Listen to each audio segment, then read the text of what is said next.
Halo, salam sehat teman setia Tempo. Apa kabar Anda semua? Semoga Anda selalu dalam keadaan sehat walafiat, sejahtera, serta bahagia. Jumpa lagi bersama saya, Mitra Tarigan, dalam program Teras Negeri. Program Teras Negeri ini bisa Anda saksikan di Tempo.co, YouTube channel Tempo.co, serta saluran digital TV Tempo.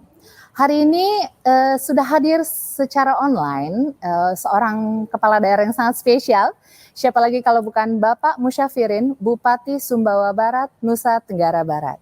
Sebelum berbincang dengan Bapak Musyafirin, saya akan sedikit membacakan profil singkatnya.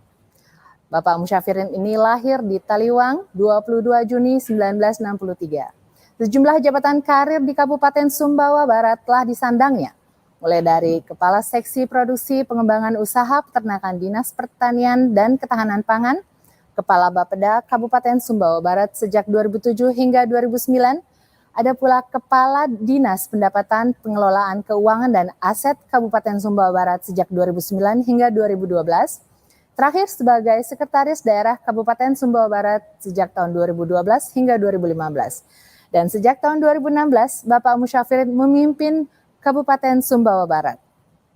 Setelah resmi dilantik untuk periode kedua pada 26 Februari 2021, Bapak Musyafirin ini menetapkan 7 isu strategis, yakni kemiskinan, kualitas dan daya saing sumber daya manusia, pengangguran terbuka, tata kelola pemerintahan daerah, kemandirian pangan, peningkatan pengelolaan destinasi wisata, pengelolaan sumber daya alam, dan lingkungan hidup. Langsung saja kita akan sapa Bapak Musyafirin. Baik, Assalamualaikum warahmatullahi wabarakatuh. Waalaikumsalam Bapak, apa kabar Bapak?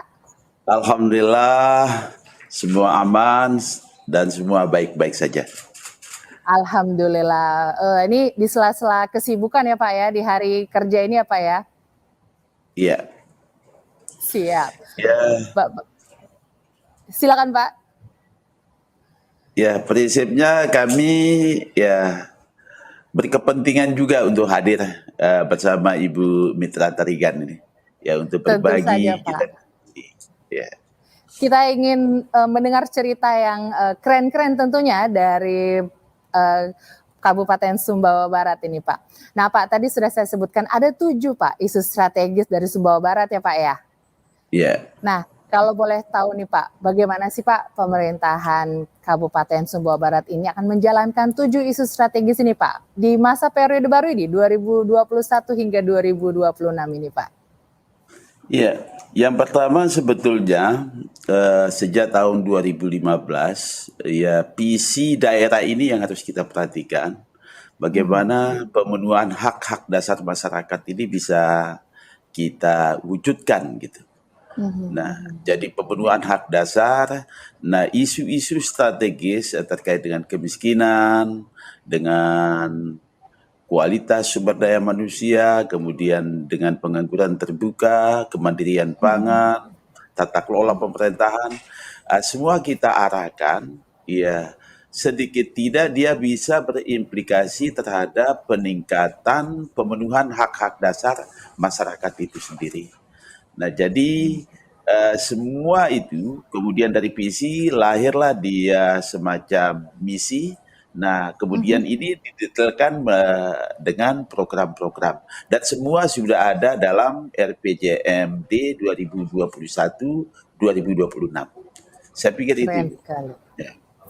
Siap, keren. Tapi kalau boleh tahu nih Pak, dari segi rencana kebijakan nih Pak, apa mungkin yang sedang disiapkan atau sudah mungkin disiapkan untuk program-program yang dapat menjawab 7 isu strategis tersebut nih Pak?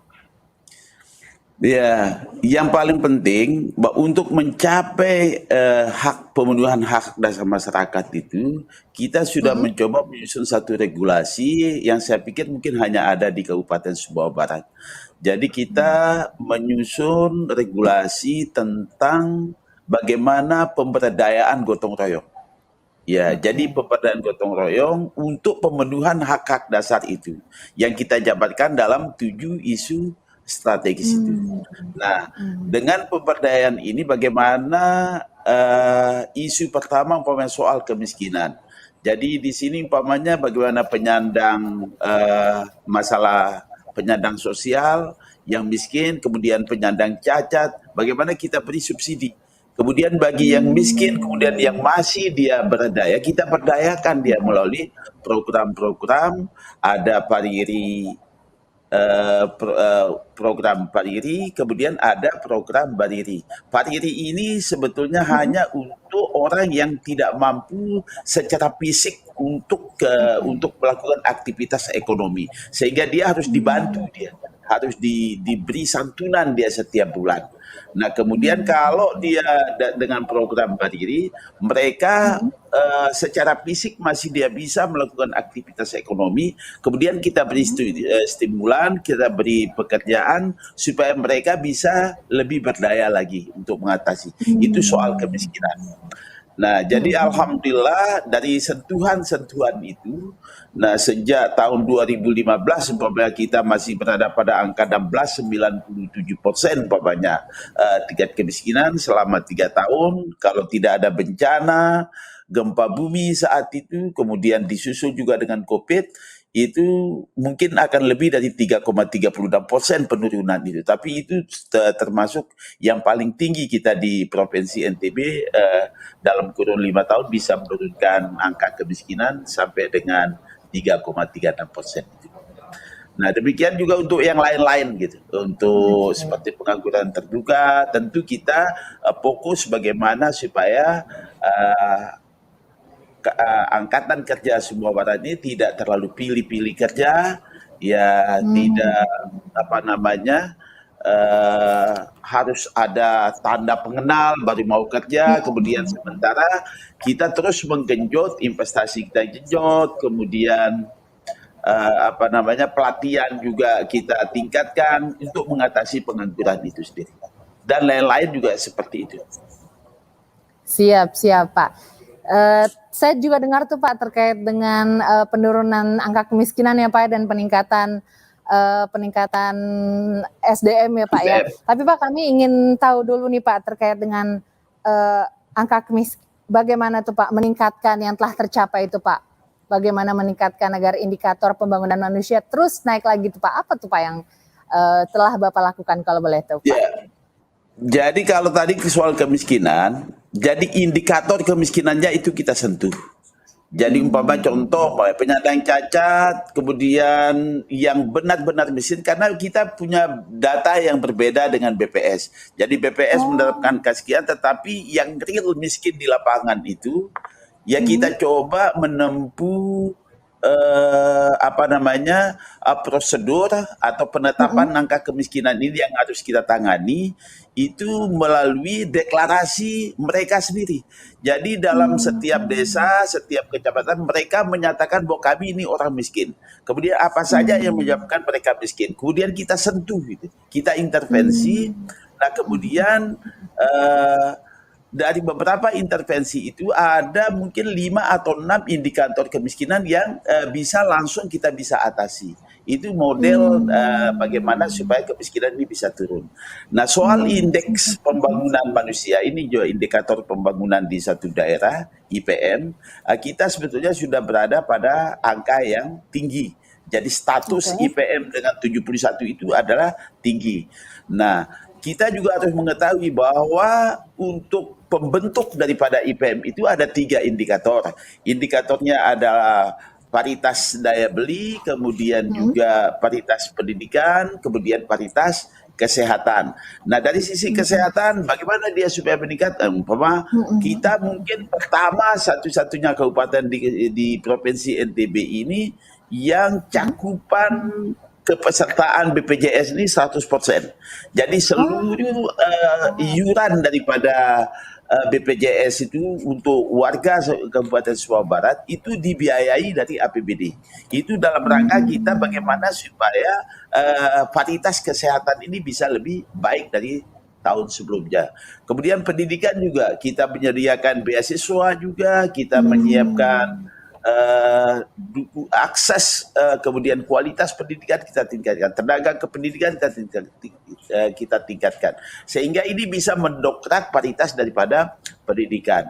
Nah, kemudian paritas daya beli, Inilah Oke. yang bagaimana pembangunan ekonomi, sektor UMKM apa segala macam yang bisa memberikan dampak terhadap peningkatan pendapatan masyarakat, ini kita genjot. Jadi sesuatu hal-hal Hmm. yang awalnya mungkin dia lebih banyak bernilai sosial, kita Mm-mm. giring dia supaya bisa bergeser kepada lebih kepada bernilai ekonomis, sehingga itu Mhm. bisa meningkatkan pendapatan daripada masyarakat. Nah, 3 varietas ini Hmm. ya Mhm. kemudian akan terakumulasi dalam bentuk IPM Mhm. tadi. Dan alhamdulillah Mhm. di 5 tahun terakhir kita sudah mendapat angka dengan status tinggi, dan kita IPM kita adalah paling tinggi di Provinsi NTB untuk kabupaten, tidak termasuk kota Mataram dan kota Bima. Itu, Bu. Selamat, selamat. Itu keren banget ya Pak ya prestasi itu. Nah, saya dengar tuh ada prestasi lain lagi Pak, terkait dengan sanitasi total berbasis masyarakat ya Pak ya. Iya. Kalau nggak salah juga sempat mendapatkan penghargaan ya Pak ya. Nah, dan kenapa kalau boleh tahu tuh Pak, STBM ini menjadi perhatian pemerintah Kabupaten Sumbawa Barat tuh Pak. Dan kalau boleh tahu juga bagaimana sih Pak program ini tuh bisa meningkatkan kualitas hidup masyarakat setempat tuh Pak? Iya. Jadi STBM ini sebetulnya ini adalah kebutuhan yang paling mendasar masyarakat. Ya, kalau kita ingat-ingat masih kecil, ya sampai dengan tahun 80-an kebiasaan mandi di kali, buang hajat di kali itu masih terjadi. Kemudian kalau kita datang ke pemukiman-pemukiman itu sangat kumuh gitu. Ya, kadang kita harus tutup hidung, kita jalan ke pantai, segala macam, itu sangat mengganggu. Dan beberapa wisatawan juga merasa terganggu dengan hal-hal seperti itu. Kemudian juga angka penyakit berbasis lingkungan juga cukup tinggi, Iya. umpamanya seperti disentri, kemudian diare itu angka kasusnya sampai di angka 4 ribuan. Nah, disentri sampai angka 1000-an. Tapi sekarang ini tinggal angka puluhan gitu. Ya, dan itu ya kalau kita hitung-hitung umpamanya satu kasus umpama minimal lah 2 juta penanganannya. Jadi kalau kita umpamanya bisa menurunkan sampai 3 digit dari ribuan, itu bisa miliaran kita kita bisa irit. Nah, inilah hal-hal yang menyebabkan kenapa ini penting kita harus intervensi, Pak. Jadi Bu Mitra, jadi yang awal betul sanitasi ini kita lebih fokus bagaimana supaya kebiasaan buang air besar sembarangan ini harus kita atasi. Nah, kalau ini tidak bisa kita atasi, bagaimana kita mau bilang, masyarakat kalian buang sampah pada tempat, susah sekali karena hajatnya sendiri belum bisa gitu. Iya, Jadi ini iya, kita iya. fokus pilar pertama daripada STBM itu stop BAB ini, buang air besar sembarangan, harus kita tuntaskan. Dan ini saya jadikan program 100 hari kerja di tahun 2016, Iya. dan alhamdulillah kita subsidi, kemudian kita bergotong royong bersama-sama masyarakat, akhirnya dan ini kita tuntas untuk pilar 1.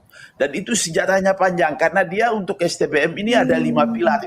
5 pilar, stop BAB, kemudian dia cuci tangan pakai sabun yang sekarang diwajibkan sebagai salah satu protokol COVID ya. kesehatan. Iya. Iya, kemudian dia cuci air yang dikelola, kemudian dia apa namanya pengolahan sampah rumah tangga, kemudian pengolahan limbah cair rumah tangga. Kita bisa tuntas, dan pada tanggal 19 Agustus kemarin kita deklarasi, dan Menteri Kesehatan, Menteri Parikraf sebagai Ketua Satgas Toilet Nasional menyatakan bahwa Kabupaten Sumbawa Barat adalah satu-satunya kabupaten di Indonesia, kabupaten yang pertama menuntaskan STBM di Indonesia ini. Ya. Keren. Terima kasih, Bu. Keren sekali Pak. Keren sekali Pak. Tapi kalau boleh tahu nih Pak, masih tentang STBM nih Pak. Tantangannya itu gimana Pak? Kan mengubah kebiasaan masyarakat ya Pak ya. Gimana tuh Pak? Ya. Boleh tahu nggak sih Pak tantangannya itu gimana tuh Pak? Iya, saya di beberapa pertemuan tidak setuju kalau ini adalah budaya. Saya sama sekali tidak setuju kalau kebiasaan buang air besar sembarangan itu adalah budaya. Ini hanya keterpaksaan, saya bilang. Nah, kemudian dari Hmm. zaman Orde Baru sebetulnya itu sudah ada pemberian subsidi jamban, sudah, tapi tidak pernah dipasang-pasang. Hmm. Ya. Nah, Hmm. sekarang ini kita menyadari seperti itu. Jadi kita memberikan subsidi. Jadi umpamanya jamban di suatu desa itu nilai RAB-nya 3 juta, kita beri satu Hmm. juta setengah. Kalau umpama Oke. daerah yang agak jauh, kemudian dia 4 juta, kita kasih 2. Setengahnya kita subsidi. Tetapi subsidi ini tidak Hmm. menyelesaikan masalah. Nah, subsidi Hmm. harus dia punya cara dia. Nah, itulah kita gagas secara gotong royong. Jadi mereka bersama-sama. Hmm. Harus dia bersama-sama. Jadi sudah ada Hmm. jamban, kemudian Hmm. ada subsidi, kemudian dia harus dikerjakan. Kita pastikan bahwa mereka Hmm. mengerjakan. Nah, kemudian Hmm. apabila dia seminggu saja dia sudah Hmm. terbiasa melakukan BAB pada tempatnya, saya yakin mereka tidak akan mau lagi dia buang air sembarangan. Hmm. Jadi ini lebih kepada faktor ekonomi, sosial ekonominya seperti itu. Hmm. Nah, jadi walaupun kita ada subsidi, tetapi Hmm. tanpa dia digotong royongkan secara bersama-sama, Hmm. Hmm. itu tetap juga tidak akan bisa.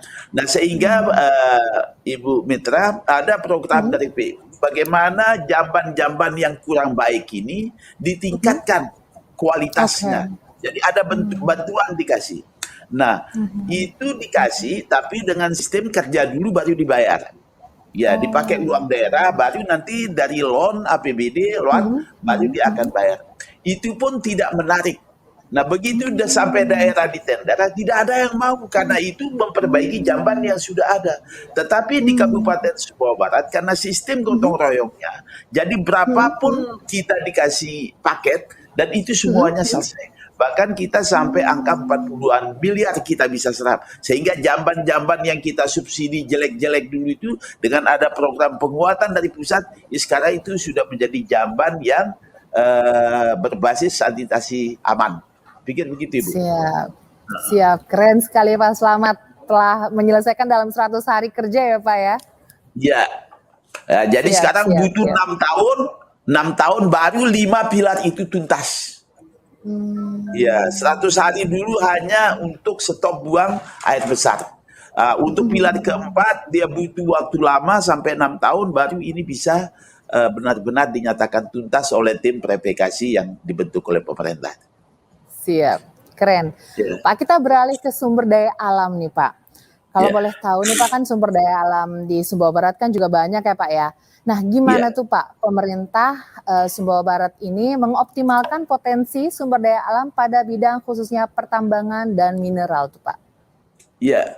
Jadi kalau sejak tahun 2016 itu kewenangan untuk urusan pertambangan itu diambil alih oleh Pusat. pemerintah provinsi. Jadi sekarang Oke. kewenangannya di pemerintah provinsi, bahkan di akhir tahun 2020 bahkan itu semua diambil alih lagi oleh pemerintah pusat. Nah, namun demikian supaya dia masyarakat juga tidak menjadi penonton, bisa juga menikmati, kita juga merancang satu wilayah pertambangan rakyat yang mungkin bisa dikelola oleh masyarakat biasa. Nah, kemudian penambang-penambang yang dinyatakan sebagai penambang yang tanpa izin, kita mencoba untuk bagaimana supaya penambang-penambang ini diformalkan, kemudian diformalisasikan sehingga bisa diakui, sehingga bisa Oke. menjadi penambang-penambang yang legal. Itulah makanya pengolahan lingkungan, tinggal arahan-arahan bagaimana mereka melakukan penambangan tidak merusak lingkungan. Inilah yang menjadi tanggung jawab daerah. Mereka tetap kita diminta diformalkan, bisa dilegalkan dengan catatan keamanan lingkungannya juga harus tetap dibimbing ya untuk pengolahan lingkungannya. Jadi potensi tambang yang memang sangat besar di KSB ini memang selama ini dikelola oleh perusahaan-perusahaan besar, tetapi kami ingin juga berbagi untuk memberikan peluang bagi masyarakat-masyarakat kami di pedesaan melalui penciptaan satu blok kawasan untuk wilayah pertambangan rakyat itu. Ini masih dalam proses. Oke, siap. Tapi Pak, kalau dari segi izin nih Pak, boleh tahu nggak sih Pak gimana pemerintah Sumbawa Barat ini, Kabupaten Sumbawa Barat ini mengatur perizinannya tuh Pak, pertambangan dan mineral agar tetap berada pada koridor pembangunan berkelanjutannya.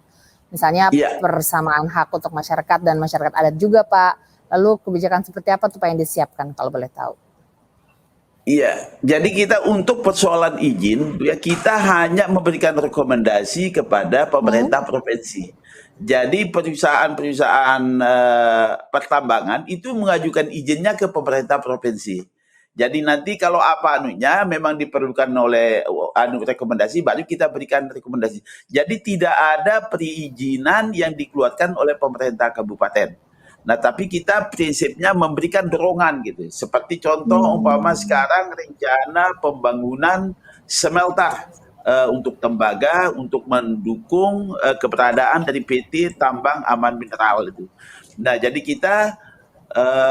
kita membantu umpamanya mereka butuh tanah sampai 200 Mhm. hektar sampai 1000 hektar, kita bantu dia. Jadi langsung Hmm. kita bekerja sama untuk bagaimana supaya eh, apa namanya kebutuhan-kebutuhan perusahaan untuk membangun smelter ini lebih cepat terwujud. Dan alhamdulillah Hmm. untuk kebutuhan pembangunan smelter, contohnya PT Aman Mineral Nusa Tenggara, Mhm. kami sudah mendukung dan sekarang sudah siap untuk dibangun smelter itu. Alhamdulillah. Oke, siap. Tapi dari segi fungsi kontrolnya itu dianggap cukup atau perkembangannya akan ada lagi tuh Pak? Fungsi kontrolnya, maksudnya apa itu Bu? Hmm. Uh, Kontrol terkait dengan SDA ini Pak, pengelolaan SDA. Jadi tetap kontrolnya ada pemerintah si pemberi Hmm. izin. Tetapi kalau umpamanya ada sesuatu yang terdampak, umpamanya soal tiling, soal Mhm, dampak-dampak mhm, untuk mhm. CSR, umpamanya, Mhm, mhm. terus penggunaan tenaga kerja, tetap juga kami ikut mengambil bagian untuk mengontrol. Tetapi tentu untuk eksekusinya tetap harus kami berkoordinasi dengan pemerintah provinsi Iya, dan pengawas tenaga kerja dan lain-lain seperti itu. siap, siap. Keren banget loh Pak. Gotong royongnya ini ya Pak yang ditingkatkan banget di kawasan Sumbawa Barat ini ya Pak. Iya, dan itu Siap, menjadi suatu visi karena kita harus melakukan dia dengan berlandaskan gotong royong itu. siap, siap Pak. Pak kita Jelas Bu? sekarang beralih Pak ke pertanian nih Pak. Saya juga kayaknya tahu bahwa Kabupaten Ya. Sumbawa Barat tuh memiliki potensi pertanian cukup bagus juga nih Pak. Kalau boleh tahu apa nih Pak upayanya untuk memanfaatkan potensi pertanian ini Pak? Iya. Pertamanya kita memanfaatkan yang potensi lahan kering, iklim kering yang Hmm. memang sekarang lagi tren, itu kita berdayakan. Ya, kemarin ada sekitar 300 hektar kita coba untuk penanaman kopi, penanaman jagung, di lahan kering, iklim kering. Ah. Kemudian untuk mengoptimalkan luasan yang begitu potensial untuk area Mhm, pertanian, nah mhm. kami juga membangun cek dam, embung-embung, bahkan sekarang Hmm. lagi ada pembangunan 2 bendungan besar yang daya tampung Mhm, mhm, airnya mhm. sampai 65 juta meter kubik di Bendungan Bintang Banu, dan insya Allah akhir tahun ini akan diresmikan oleh Presiden Republik Indonesia.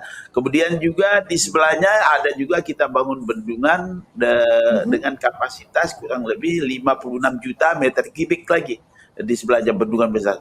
Dengan 2 bendungan besar Hmm. ini, jadi upaya-upaya untuk bagaimana mengoptimalkan potensi pertanian ini, karena ini adalah mata pencarian pokok daripada masyarakat Mhm. kami, tentu ini menjadi prioritas utama. Dan buktinya juga dengan Hmm. kehadiran bendungan, dengan pencetakan soal baru, ini adalah menjadi upaya-upaya yang sangat serius dilakukan oleh pemerintah daerah. Pikir Hmm. begitu, Bu. Oh gitu. Oh berarti sebentar lagi Pak Jokowi akan melihat ya Pak ya ke sana, melihat langsung Insya ya Pak ya Allah. berbagai inovasinya. Ya, Keren terakhir sekali. minggu kemarin staf ahli menteri datang melihat dan saya juga minggu kemarin juga sudah cek, memang bendungan Bintang Banu ini sudah siap diresmikan. Ya, Siap. Selamat kalau begitu Pak. ya, Siap. Pak, sekarang kita ngomongin tentang pariwisata nih Pak. Kita tahu selama pandemi ini pariwisata salah satu sektor industri yang terkena dampak paling besar nih Pak. Kalau boleh tahu Pak, Langkah apa saja sih Pak yang dilaksanakan pemerintah Kabupaten Sumbawa Barat ini untuk menggenjot dunia pariwisata selama pandemi ini khususnya nih Pak? Ya, di era pandemi ini memang yang paling terdampak ini pariwisata. Pariwisata Ya, ya Pak. betul, sektor pariwisata. Tapi ya setidak-tidaknya yang bisa kita lakukan pada saat ini, ya memang terhadap yang sudah eksis sejak lama di era pandemi ini, jadi paling tidak kewajiban-kewajiban yang bersifat wajib sepertinya pajak, retribusi, ini mulai kita ringankan gitu. Kompensasi supaya Oke. mereka tidak melakukan pembayaran seperti itu. Ini adalah bentuk-bentuk kompensasi yang bisa diberikan kepada mereka. Nah, kemudian terhadap kelompok sadar wisata ini yang kami genjot. Setidak-tidaknya spot-spot wisata yang ada ini kita bisa pertahankan gitu. Nah, kemudian daerah-daerah pesisir yang mungkin masih kumuh itu kesempatan kita perbaiki bersama dengan kelompok darwis. Seperti umpamanya di pantai Maluk, ada spot wisata di sana bagus. Mungkin awalnya itu sangat kumuh, sekarang pohon-pohon kelapa kita tanami, pohon kelapa yang besar-besar kita tanam. Sekarang menjadi spot wisata yang sangat bagus. Di Pantai Kertasari, di Gelampar, di Rantung, apa segala macam, kita perbaiki semua. Minimal itu yang bisa kita lakukan. Nah, kemudian grand design yang rencana besarnya, karena pariwisata ke depan ini memang sangat menjanjikan. Ya, kira-kira kalau kita datang ke Sumbawa Barat, sepanjang pantai itu memang pasir putih dan sangat bagus. Nah, ke depan kita juga mendapat keluhan daripada para wisatawan, bagaimana kalau mereka rentang kendali ini bisa diperpendek. Dan alhamdulillah tidak lebih dari 3 bulan kita sudah berhasil membebaskan lahan untuk pembangunan bandara kurang lebih 124 hektar dan sudah selesai. Dan insya Allah 2022 kalau bandara ini juga bisa terbangun, maka tentu juga akses untuk pariwisata ini juga akan segera bangkit kembali, Bu. Mungkin Keren seperti ya, itu. wah tidak sabar berarti Pak menikmati pasir putih di kawasan Sumbawa Barat ini ya Pak ya. Iya, termasuk juga negeri di atas awan, Desa Mantara itu untuk para layang. Ya, sekali-kali Ibu juga bisa datang ke sini. Pastinya Pak, doakan saya agar bisa datang ke sana ya Pak. Ya, ini menarik sekali Pak. Iya. Siap. Pak, ini terkait dengan tadi kan udah banyak tuh Pak inovasinya deh Pak. Kalau boleh tahu Pak, inovasi yang dalam hal tata kelola pemerintahan Pak agar lebih optimal melayani masyarakat Pak. Mungkin apa bedanya program tata kelola pemerintahan ini dengan periode Bapak sebelumnya tuh Pak? Iya, jadi sebetulnya ini kita lebih fokus karena kita visi kedua kita sekarang di pemerintahan kedua ini bagaimana kita memantapkan ini hak-hak dasar masyarakat yang memang sebagian besar sudah terpenuhi. Nah, kemudian sekarang kita genjot lagi hal-hal bagaimana investasi ini bisa berkembang. Kita mulai membentuk kawasan industri, kita mau membentuk kawasan industri terpadu, kita mulai membangun bandara. Kemudian bagaimana tata kelola pemerintahan ini bisa lebih optimal gitu dengan memperbaiki kembali peraturan daerah tentang pemberdayaan gotong royong, kita sempurnakan kembali. Nah, sehingga ini menjadi instrumen pemerintah, menjadi instrumen untuk pencapaian tujuan tadi, lebih memudahkan gitu. Kemudian termasuk juga pelibatan dari Pentahelix semua pihak ya di dalam peraturan daerah regulasi yang kita buat ini sehingga memungkinkan tujuan-tujuan atau praktek-praktek tata kelola pemerintahan ini bisa berjalan sebagaimana yang kita harapkan. Jadi yang barunya itu ya yang tentang pengelolaan program daerah pemberdayaan gotong royong sebagai instrumen tata kelola pemerintahan kita. Gotong royong menjadi kunci berarti ya Pak? Siap. Ya, seperti itulah. Susah gak sih Pak menggabungkan berbagai stakeholder itu Pak dalam pemerintahan berazaskan gotong royong ini Pak? Sebetulnya memang itu tergantung pada komitmen pemimpinnya. Umpamanya untuk memastikan apakah ini di lapangan ini apa sinergi tidak semua pentahelik ini stakeholder apa itu kita punya instrumen lain juga. Bagaimana setiap malam Jumat kita kumpul. Jadi seluruh Oh, stakeholder itu oke. kita kumpul dengan agen-agen gotong royong kita kumpul. Jadi kita sholat maghrib berjamaah, kemudian setelah itu kita yasinan, kemudian kita makan ala kadar, sholat isya. Setelah sholat isya kita buka ruang pengaduan semua pihak. Di situ hadir, jadi mereka bisa saja mau caci maki, mau kritik, asal malam Jumat itu. Jadi kita berikan kebebasan kepada seluruh warga. Tapi kita bagi.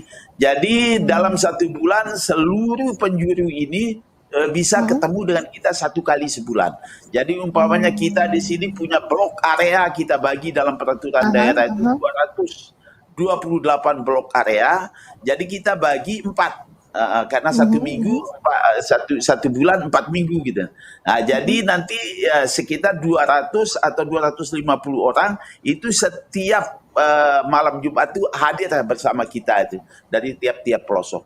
Nah, itu untuk memastikan kalau mereka di lapangan ini pentahelik ini bersinergi gitu dalam rangka pencapaian tujuan pemerintahan itu sendiri. Siap. Artinya ada komunikasi dua arah ya Pak ya. Bapak juga mendengarkan berbagai keluhan yang terjadi di lapangan secara langsung Betul. bahkan ya Pak ya. Betul. Sehingga parlemen jalanan ini kita kurangi gitulah. Jadi mereka datang ya silakan aja mengadu. Nah, informasi juga yang disampaikan pada malam Jumat itu bukan informasi yang katanya, tapi harus informasi primer. Dia harus mendengar, dia melihat, dia mengalami, dia merasakan. Minimal 4 kriteria itu dia sampaikan informasi itu. Kalau dia hanya katanya itu kita tidak anggap valid. Oke, ya. Itu menarik sekali loh Pak inovasinya. Teman-teman Tempo, ini nggak terasa loh Pak, ini kita udah di penghujung acara Pak. Nah kalau boleh nih Pak, dari sekian banyak informasi yang keren-keren banget ini, inovasi yang telah dilakukan oleh pemerintahan Kabupaten Sumbawa Barat, boleh nggak Pak memberikan sedikit pernyataan penutup? Mungkin ada harapan juga dari Bapak untuk kemajuan Kabupaten Sumbawa Barat ke depannya. Silakan Bapak. Ya, saya berharap untuk yang pertama, alhamdulillah 17 September kemarin kita memang sudah dinyatakan sebagai kabupaten dengan inovasi yang banyak masuk dalam kategori kabupaten yang sangat inovatif di Indonesia ini, alhamdulillah. Nah, kemudian harapan kami tentu kepada investor khususnya kami harapkan selamat datang di Kabupaten Sumbawa Barat. Mari kita bangun Sumbawa Barat ini. Nah, Sumbawa Barat ini adalah daerah yang sangat potensial untuk berinvestasi dan masyarakatnya juga sangat terbuka. Nah, kemudian juga kami berharap kepada seluruh masyarakat Kabupaten Sumbawa Barat khususnya, mari kita sama-sama bergandengan tangan, kita pertahankan kebersamaan ini, kekompakan kita ini menuju KSB baik, Kabupaten Sumbawa baik, kabupaten yang baldatun, thayyibatun, warabun gapur. Saya mengucapkan terima kasih kepada semua pihak, kepada seluruh warga Sumbawa Barat, kepada semua stakeholder yang sudah banyak membantu sehingga di usia yang relatif masih remaja ini 18 tahun Sumbawa Barat sudah berhasil mencetak prestasi yang cukup memuaskan. Saya pikir ini Bu, terima kasih. Timpo juga saya ucapkan terima kasih. Demikian, wassalamualaikum warahmatullahi wabarakatuh. Waalaikumsalam warahmatullahi wabarakatuh. Pemirsa, Teras Negeri akan kembali berbincang dengan sejumlah kepala daerah yang banyak dan memberikan inspirasi untuk kemajuan negeri. Saya Mitra Tarigan beserta seluruh kru yang bertugas pamit undur diri. Sampai jumpa. Assalamualaikum warahmatullahi wabarakatuh. Terima kasih Bapak.